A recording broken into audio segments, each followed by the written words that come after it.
On today's episode of Secrets to Scaling Your E-commerce Brand, I had Ben Sharf from Platter on. I rarely think to myself, wow, you've really hit a blue ocean when somebody comes on here specifically from, an agency or software, but they really have. They've really built something that I think is needed in the space. And they built something that is so unique. And, when I think about what my Shopify website looks like on the back end and the amount of apps that we have installed on Shopify, it is astronomical, and it's a really big deal. And they've built something that I think is really well needed in the space. I don't want to tell you exactly what it is. I want you guys to have a listen because Ben is an absolute master when it comes to talking about what the issue is and how they're solving it. You guys aren't going to want to miss this one. Hey guys, Jordan West back with another episode of Secrets to Scaling Your E-commerce Brand. Looking forward to this conversation today.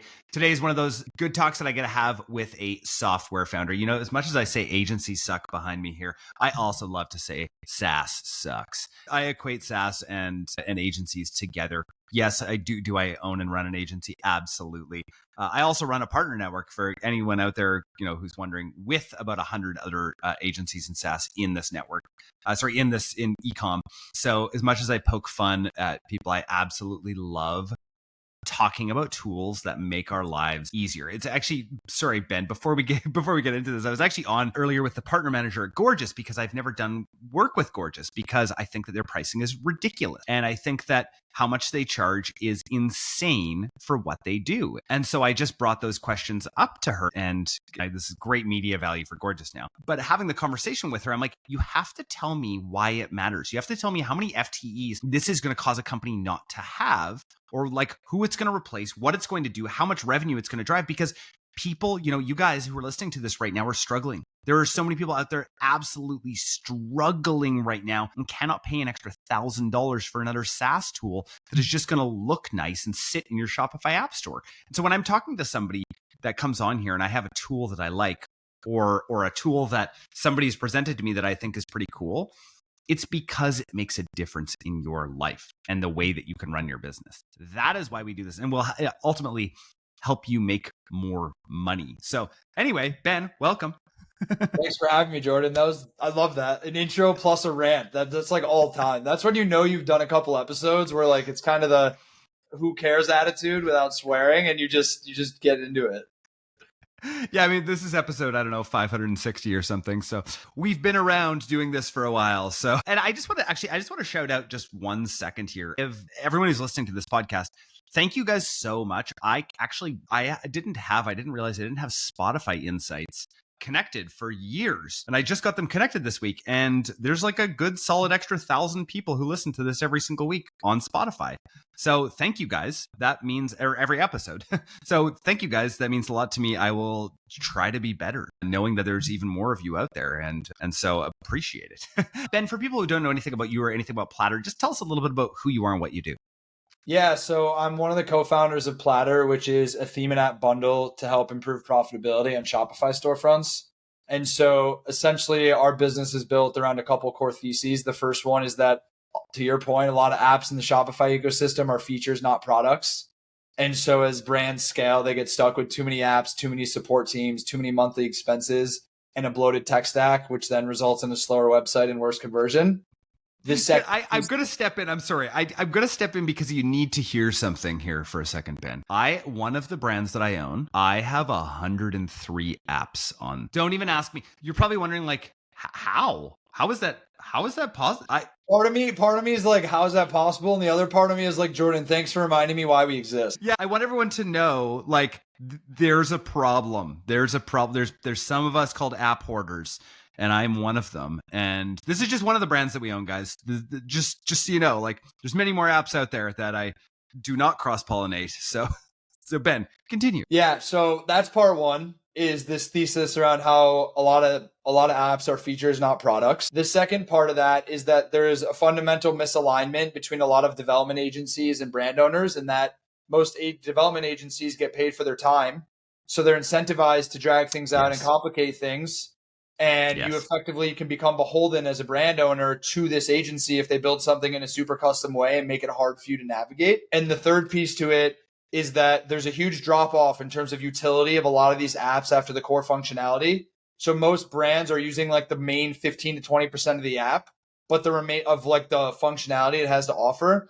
And then the remaining 80% of the app, which are all the bells and whistles that these vendors try to use to justify increased pricing, is not really even being touched by a lot of these brand owners. And so what we've done over the last 2 years is natively build a lot of the most popular app functionality around marketing and conversion into one theme and app bundle to unify our app stack, and then layer in best practices around how to increase your AOV and your conversion so we can quantify making you money and saving you money at the same time. So to synthesize that, we are basically out to debunk the myth that building a high converting storefront is expensive and takes a long time. The only reason that is the sentiment in the market today is because that is the status quo that agencies and freelancers and the ecosystem has basically ingrained into the brains of brand founders, but it doesn't need to be like that. Okay. I've got some reactions to this, Ben. I've got some reactions. I want to talk about this in agency world, guys, because I know you all think agencies suck, and so do I. And I think I found another reason why.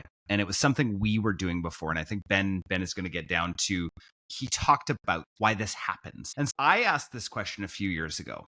How can we have a $10,000 service? That's what we realized, okay, with the type of people that we have, with what we're trying to offer, this is what we need to run everything, to have a modest amount of profit. We need to have a $10,000 service. And so what we tried to do is build up to a $10,000 service. And so we created all these things and tried to justify a $10,000 service rather than being like, what's the service? What is the going rate? And how can we provide the most amount of value for the least amount of money?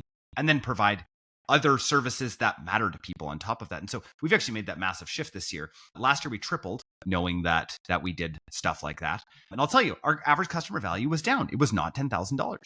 But because we did that, we have people sticking around way longer, offering way more value, getting way more referrals. And so this happens in this world. One other reaction, and I just want to say, like, we were guilty of it. We were 100% guilty of it, and we're really trying. So now that's one thing.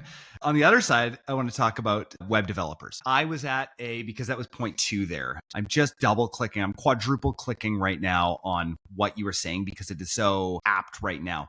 I was at an event, I don't know, 6 months ago, something like that. And there was a big agency owner up on stage, and they said, what does the next year look like for you guys? And he said, well, I think every client that we have, we're going to be moving over to headless. And I was like, oh, so I'm sitting in the audience just being like, Jordan, don't say anything, don't say anything, don't say anything. They're like, questions? I'm like, yes, Jordan. There's like 200 people. And I've been in this world for so long. I ask hard questions. And so I could hear the person, and like, they're like, oh, I don't want to hear this question. I was like, I just want to ask, is the going headless for all of your brands, is that for your agency's sake or for your client's sake? Like, who does it benefit more? They're like, wow, it benefits. No, sorry.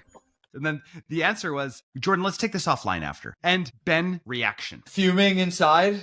I've quite literally heard people in the agency world say that they move brands to headless because then the brands need them to operate their business. There's no ethics involved in that decision-making process. Yes. It is predatory. It is unfair. Unethical. It is unethical. And I hate it. Like, I think, I do. There's a fine line when I explain to people what we do, because I usually preface it in saying that there is a subset of agencies that have ethics. And agencies will always exist because brands will always need help with certain things that they can't do themselves. But there is a way to go about doing that, and a way to go about actually servicing brands, right? So like we have agency partners on the development side that actually utilize our tech stack to do what we do for brands, for their own brands, because obviously we're never going to talk to every brand in the world because there's a lot of brands out there.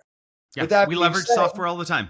At the on the agency side. With that being said, there are so many agencies out there who are just trying to make as much money as they can, and they don't care if it's at the expense of a business, of someone's livelihood, whatever it may be. And that is so frustrating for us. And the other challenge is that so often when brands come to us, they come to us with such a severe case of PTSD, where it's like, I just got burned by this agency who charged me 6 figures, who gave me a store that I have to pay a developer to change the color of a button.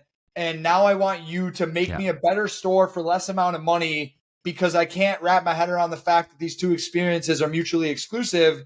And then it puts us in a situation where it's like, we want to help you, but we also have to help you understand like why you got burned. So I would Yeah. say that like one of the challenges for us is education Yeah. in terms of like what we're building and why it matters. But like 5 years from now, if I can debunk this myth that building a high converting storefront is expensive and takes a long time, then I think Platter will be a household name for like, I need to rebuild my storefront to be more optimal. Like, where's Platter? Not like, let me go talk to my 5 friends who also have brands just to see what agency they use, regardless of the vetting and the ethics. Like the agency game, it's a relationship game, right? Like every business is. But for businesses that don't have ethics, it's like you need to get someone in before they actually understand like what you're doing and how you're doing it. And it's kind of just a race to the bottom. So like for me, if we operate it with integrity and educate people around us, that inbound referral business is coming because they've seen results and they know what we're doing is actually like backed up both using data and logic. Like by me sitting here with you as a brand owner and saying to you, there's a misalignment in terms of incentives between a brand owner and an agency because they get paid for their time. We're incentivized by cost effective and efficiency because we're trying to work with a lot of brands, not just a couple brands taking them for a ride. And I think that's the problem with visibility and transparency. So I remember I put that core value into the agency about 2 years ago when I really took back over as a CEO here, and I thought, people really hate agencies because there's no visibility and transparency. So one thing we did is we put pricing on our website. I cannot find another agency in the space that has their pricing on their website. And I literally, to the line item, we have our pricing on our website. Well, I'll tell you why. Have you ever looked at another agency's proposal? Yeah. It's usually like 25 pages different. Of just like made up line items after they talk to someone to figure out like how much money they can take from them. Where, pretend like I know absolutely nothing about Platter. Do you guys sit somewhere where like Booster would sit? Like where exactly are you guys in the space? And like who do you serve? And then I've got a third question is I've got 104 apps on this one store. How many apps how many apps does this replace? Yeah, all great questions. The answer to your first question is I don't like this answer, but I find this to be the actual truth, is in the sense that like we're trying to have a new category creation where like I wouldn't say that we're like a comp to Booster in the sense that we're a theme and app bundle that work in conjunction with each other. And it's a subscription product instead of just a one-off purchase on the marketplace where we're adding new features and functionality every quarter. So like a part of our business is similar to Booster in the sense that like it is a theme. But we also don't have a self-serve theme. It's a white glove offering where we do all the designs and the implementation. Oh, interesting. Okay. That's a bit of a blue ocean right there. Interesting. So it's like very productized. Okay. Well, I'll give you like a quick example, and then I can answer your other question. We had a brand who came to us, I think a few months ago at this point. They were spending $500,000 a year managing their e-commerce website, which don't understand how that's even possible, but that's not the point. They came to us. We went from signature to deployment of their new store in 16 days, and they spent like on a percentage basis, like less than 5% of what they spent annually to get a new store up from signature to deployment in 16 days, and saw an increase in their metrics. So what like let's get into, maybe let's use the example of one of the brands that I own and all these excess apps. And I just so everyone knows, I do know that there's a problem. I've identified the problem. Give me the domain. I'll pull it up in real time and look at the app stack, and it could call some out for you maybe. You know what? Let's do it. So this is on littleandlively.com. So this is a store that my wife runs. And I'm sure that there's a lot of overlap, and I am not in the day-to-day there, guys. Now, one of the things you do need to know, Ben, is that sorry, what's the domain of this brand? littleandlively.com. Oh, Little and Lively. I heard Little Unlively. Sorry. Yeah, I was like, I don't see the domain. So one thing that you do need to know is that I test a lot of apps on this store because I have a lot of sponsors on this podcast, and I don't take a sponsor. I don't know if you guys know this, if I've ever talked about this before. If you guys ever hear a sponsor, it's somebody I've used. It's the only way that I do it. I get a lot of sponsorship requests, and I just don't take them unless I can actually use their service or their app. And that's why this particular store, this is a lot easier to push through a lot of apps rather than some of my other brands where I have to go through a couple of other people. This is a lot easier. So that is one of the reasons, just so you know. But please, Ben, rip it apart. Yeah, so there's actually, so I don't know if you have used the Built With plugin before. It basically No. it can scrape apps that it can actually detect on your storefront. So oftentimes you can see like a lot of them, but it doesn't always give me all of them. Okay. So like I don't see 104 from what I see. It doesn't mean they're not there, obviously. So I can only usually go off of what I can see. But like, for example, do you use Searchinize right now? Do you know? I don't think so. Yeah, so I was assuming you didn't use it anymore, but it's still, the widget is showing up, which means you've probably used it at some point. Yeah. The other thing I imagine you know about apps is when you use them and then take them down, the code doesn't leave. Yes. Yeah, so like that's an example of one which you'd be shocked how many brands we talk to that use Searchinize, which is basically paying for a search and discovery that you can get native via Shopify. Yeah. We tell brands that and they think that we're like doing something for them, but it's actually just basic education of like, you're paying for something that you shouldn't be paying for. Yeah. But I can't see like a full list of apps beyond that. But now that we're like getting into, I'm gonna give you one little CRO thing because we're like now on this. I feel like we're going on a tangent, but I have to say it to you. Right. So like you see how when I open your cart and it says your cart is empty? Yeah. And you have the continue shopping. Oh, you have a bestseller down here. Yeah, I was going to say you always want to show hero product and have your incentive bar for what it takes to gamify it. So like here, it's like add $79 to unlock free shipping. So someone can look at an empty cart, see multiple products and see what threshold they need to get to them to start shopping. That cart. So the other one that you were showing me there, is that one that is Platter? Yeah, that's native. So one of the big ones, I'm just going to say it, is like a lot of people who use Rebuy. I actually thought that was Rebuy's cart. So we actually recently, so this particular brand, it's sort of mid-7-figure baby clothing brand. We realized we were in a bit of an interesting financial position and we were like, we're spending a lot of money on SaaS. Let's figure this out. Rebuy's never sponsored this podcast before, so I don't really care. It was $1,600 a month that we were spending on. So do you want me to tell you something that's going to blow your mind? Our Yes. entire offering is less than $1,600 a month. Yeah. Well, I'm assuming there's probably a couple people listening to this that are paying more than that. Not like, I'm just going to be honest with you. Like the fundamental difference between how we chose to build our product and Rebuy did is that their cart is in their app. We made the decision to put our cart inside of our theme product. We have the cart drawer, the upsells, the incentive bars, but we just charge a flat monthly fee for the whole thing. But typically what happens when we talk to a brand, it's like, okay, you're paying $1,500 just for a cart, but we can offer you a cart drawer, a bundle builder, a mega menu, checkout extensions, post-purchase upsells, the list goes on and on and on for $6.99 a month. And we're going to help redesign all your wireframes and implement it and give you a brand new store in 60 days. Wow. So like I always said from day one when we started this company, how do you build an offering where it's really hard for a brand to say no? I mean, I'm sure you've read $1 Million Offers before from Hermosi. Like that is what you have to do. And, interesting. I know, 40% or 30% of you guys that listen to this are agency and software people. And I thank you for listening to this. And so this talk might be mostly for you, but brand people too. Understand that an offer, because I hear this, Ben, and I'm like, this is such a no-brainer. How do you say no to this? And so creating this kind of offer, take the majority of your time. Like I, talked about it in a previous podcast episode where I was talking about burnout and was talking about, waking up at, for me, I wake up between 4:30 and 5 every morning, and that's my incredible time to work. During that time, I am thinking constantly about how do I create a better offering. It is impossible to say no to. Guys, we will 3 to 4x the agency again this year because of that. Because it's like, how do we offer like our TikTok shop offering? How do we do it for $1,000 a month plus some performance? How is that possible? How does an agency do that? Well, I know. And we figured it out. We figured out how to offer an insane amount of value for that. That is constantly what I'm thinking. What I don't think is, how much more can I charge for that? Right? That is the wrong question to be asking. Just like, how much more value can I give? That is the question. And that's, Ben, it sounds like you guys at Platter have done that. You're figuring that part out. And I'm so glad we're having this conversation right now. Yeah, I mean, I think for us, it's like, you need to make it where it's very black and white, because again, if you're just fooling people and misleading people as a means to close business, like that's not sustainable in the long term, right? I think the other piece to it too, and I'm curious how you think about this, but something that we're super, super keen on is the time to value, which is definitely something Hormozy has talked about a lot. Dude, agencies don't get time to value.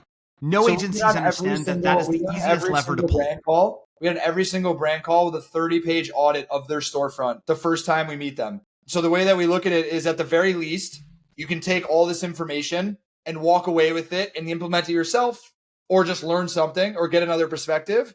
At the Yeah. very most, we can work together and help you, but you are not wasting your time, because we are offering you value that we are not charging you for. And we are willing to take that risk because we have so much conviction in like our methodology and our perspective on how you should be building stores, that we do that for every single brand we talk to. It's interesting when you start to think like this too, right? And it's a way to really differentiate between people, specifically in sales world, right? I'm sure a lot of people listening to this get hit with salespeople all the time. I do all the time, right? And you know when somebody is truly trying to offer you value and there's that win-win exchange versus somebody just trying to extract from you.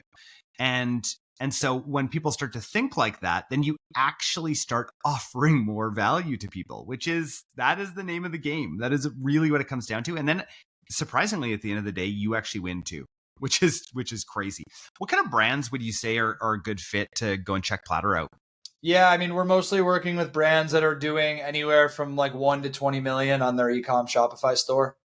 So it's Awesome. basically like the 7-figure is usually the threshold, because they can justify investing any amount of money into it's either 1 to 20 million, or like venture backed new brands who can understand like investing dollars into their online store presence and experience. And then if you start to get a little bit more upmarket, you get into the scenarios where brands are either like so custom built and bespoke and have internal development teams that like it's a huge lift.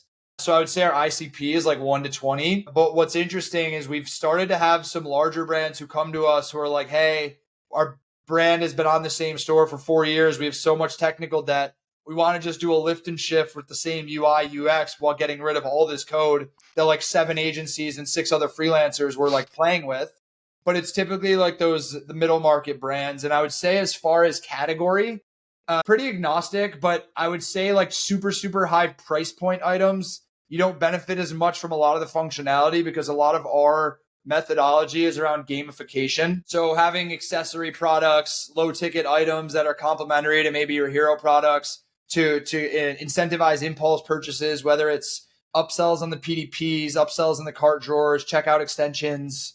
So like I would say we're agnostic category wise, but typically middle market, low to mid price point products. Awesome. That's great. Guys, again, Ben's not a sponsor of the pod. We're just glad to get to have this conversation and hear a little bit about what they're up to at Platter. Ben, I got to ask you the question I ask everyone who comes on the podcast. What is your secret to scaling? Our secret to scaling is basically breaking down every process in our business very frequently and figuring out how we can make incremental improvements, right? Like the fact that we're working towards productizing the process of building a high converting storefront. The only way that's possible is by looking inwards and analyzing how you're doing things and figuring out where can you get a little bit better every day. Because if you're making incremental process improvements, you're inevitably going to start to scale and build processes and systems that are more scalable, whether that's through technology to support systems or just efficiencies in place to make sure your business is always improving. Awesome. I love that. Ben, I got 3 more questions for you. I hope that you're ready. Hit me. All right. First question, favorite tool or app that you are using right now? Favorite tool or app that I'm using right now? So you can tell why I have 104 tools, because it's like literally all I think about and talk about. So is it, can it just be like a productivity tool, or it's a Shopify app? No. Preferably not on Shopify. Yeah. Okay. Well, it wasn't going to be this app called Clay. So it's what does Clay do? Clay.earth. It's a network management tool. Okay. To give you the quick 2 seconds on it. When I was 17 years old, I wrote in my little journal of all my entrepreneurial ideas that I had, that I wanted to build this app called Rolodex that would basically be a tool to manage all my relationships. Because I was that kid that would, every time I'd meet someone, I'd like add them into a Google sheet and like write down where I met them, what they do, to like think that, like, I didn't know what the word what a nerd. I didn't know what the word scalable meant when I started doing this. And I came across this tool Clay. And the way that Clay works is you can sync like your emails and your socials and your phone, and it will log every interaction that you have with people and basically start to build profiles on each individual. So I can tell you like how many emails we've exchanged, how many calendar invites we've been on, what we talked about, and you can tag people. So you basically can just like build categories of your network because I value my network so much, it's like, Jordan, if you came to me and said, hey, can you introduce me to every single brand founder you've ever spoken to? I would just open my brand founder tab in Clay and give you the whole list. It's like, that's how I think about it. I'm a very high lift, guys, but during this, I just went and opened up a Chrome tab here. So yes, I am. That is exactly what I'm sure everybody, who's listening to this knows. That is me as well, Ben. Though I actually love the founder. I reached out to him just to tell him how much I loved his tool, and we're friends now. Wonderful. I'm going to be using this tool. So this is so needed for people who have mass amounts of friends and network people. Yeah, so totally. Oh, that's so great. What is my second question that I ask again? Oh, favorite podcast or audiobook that you're listening to? Diary of a CEO is my favorite podcast by Stephen Bartlett. He is such a good interviewer. I think between him and Chris on Modern Wisdom, I would say the two of them are probably the best modern interviewers that are out there. So I actually spoke to someone earlier today about that podcast, and I asked him, I said it to him, and I was like, do you know why he's so great? And this person articulated it to me, and I'm curious if you knew this, but the way that he described it to me, the reason that Stephen Bartlett is so great is he's one of the only podcast hosts out there that can actually get people to dig into the details around the lows in their life. Oh. So like the example that I'll give you, because this is actually the example this person I spoke to alluded to, his parents had gotten divorced, and it was because his dad was physically abusive. And he said, if I went on a podcast and someone asked me something, I could either answer and say, my parents got divorced, they just weren't compatible, and that was it.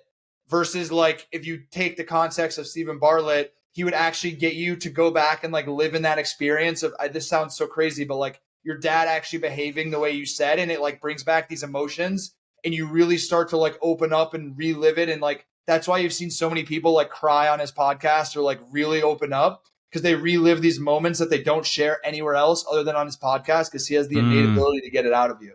And I wonder if that's why he's able to get such incredible guests on that podcast. Like the caliber of guests that he has is like just astronomical comparatively to everybody else. Yeah. Wow. Thanks for sharing that, Ben. Last question. You just found out that you have a year to live. What changes? To be honest with you, I actually try to live my life every single day as if I wouldn't change anything, because I've always been someone who wants to do the things that make me fulfilled and live a life for myself and not for others, because you never know, my life might last less than a year. Yeah, wonderful.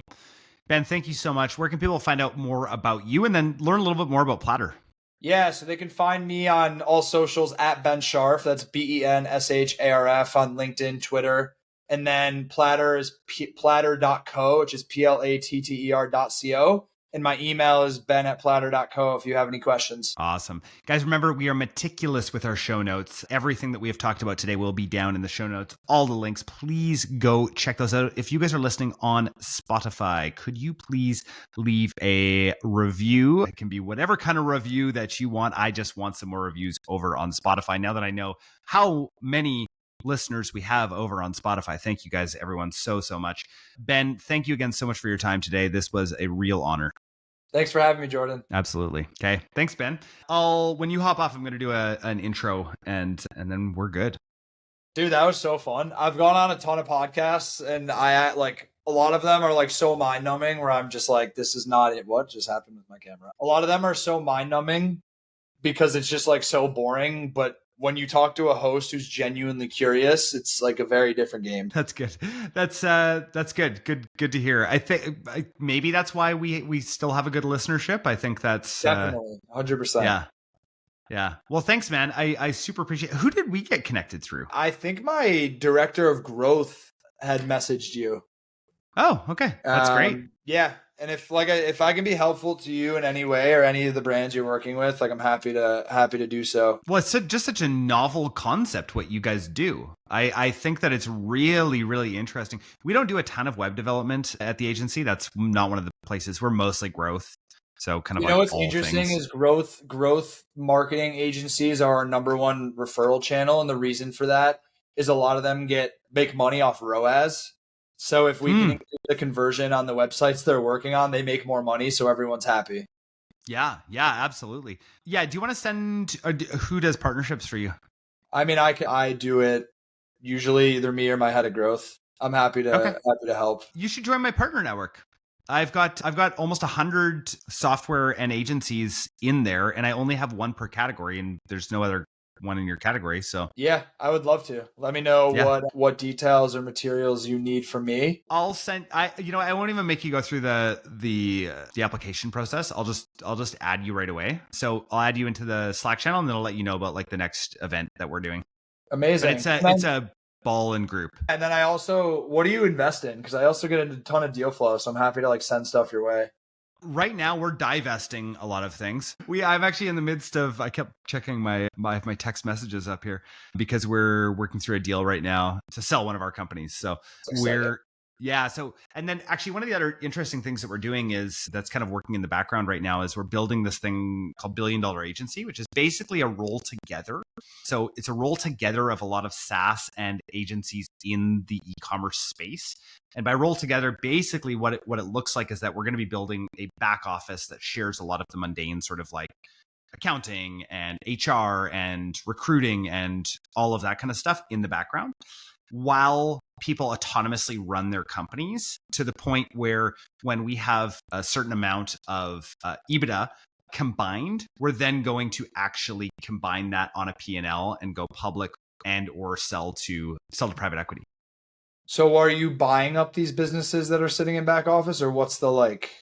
No, so everyone, so these agencies. So I've got a long list of people who are wanting to kind of join the roll together. So they have to hit certain metrics and all of that to be a part of it. So no, they get the ability to be able to exit for a much higher multiple than you could. Like the multiples when you exit on a company that's say doing $1 million in EBITDA versus 10 is completely different. Yeah, right? yeah, Like totally. so it's taking advantage of that kind of scale. That's very cool. I mean, how many businesses? It sounds like you got a lot going on. Way too much. So yeah. Awesome, Jordan. Well, like I said, thanks again. If I can be helpful to you in any way, happy to do so. Yeah, dude. Well, I mean, add me and Clay because I would love to stay in touch. You seem like a great guy, and yeah, this is an awesome connection. Yeah, awesome. Enjoy your weekend, Jordan. Yeah, sounds good. See you, Ben. Have a good one.